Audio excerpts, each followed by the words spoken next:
Nakakaloka naman itong sitwasyon na to, di ba? May utang na hindi nababayaran, tapos yung naniningil, araw-araw na lang daw bumibisita. Sino nga ba ang tama at sino ang mali dito? Pareho silang may punto, pero saan ba talaga ang linya? Tingnan natin. May isang babae. Tawagin na lang natin siyang Aling Nena na nagpautang. Siyempre gusto niyang mabawi ang pera niya. Ang problema, yung pinautang niya, tawagin nating Marta, ay hindi makapagbayad sa takdang oras. Dahil dito, si Aling Nena, go lang ng go sa paniningil. Araw-araw, nandoon siya sa bahay ni Marta, kumakatok, sumisigaw. Ang ending?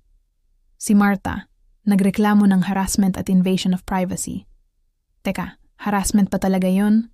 Ang harassment ayon sa batas ay yung paulit-ulit na kilos o salita na nakaka-stress at nakakabahala sa isang tao. Ang invasion of privacy naman ay yung panghihimasok sa personal na buhay o espasyo mo ng walang pahintulot. So, kung si Aling Nena ay pumapasok na sa bakuran ni Marta nang walang paalam o kaya naman ay nag-iiskandalo na, pwede ngang pumasok yun sa mga kasong yan. Pero teka muna, paano naman si Aling Nena? May karapatan siyang maningil, di ba? Pera niya yun eh. Ang tanong, hanggang saan lang ba ang pwede niyang gawin? Hindi pwedeng dahil lang sa may utang sa'yo ang isang tao, ay pwede mo nang sirain ang kapayapaan niya o ipahiya siya sa publiko. May mga tamang paraan para diyan. Sa kabilang banda, para sa mga nangungutang, responsibilidad nating magbayad. Kung hindi kaya sa napag-usapang petsa, makipag-usap ng maayos.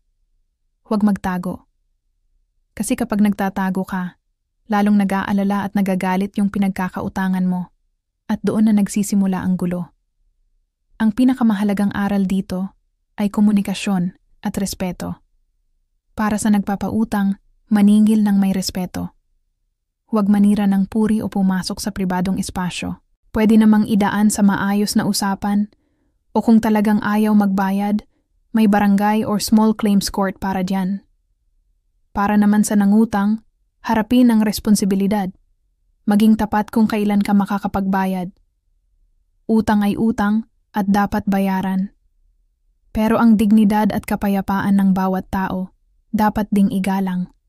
Sana, bago tayo umabot sa demandahan, subukan muna nating mag-usap ng mahinahon. Kayo, ano sa tingin nyo?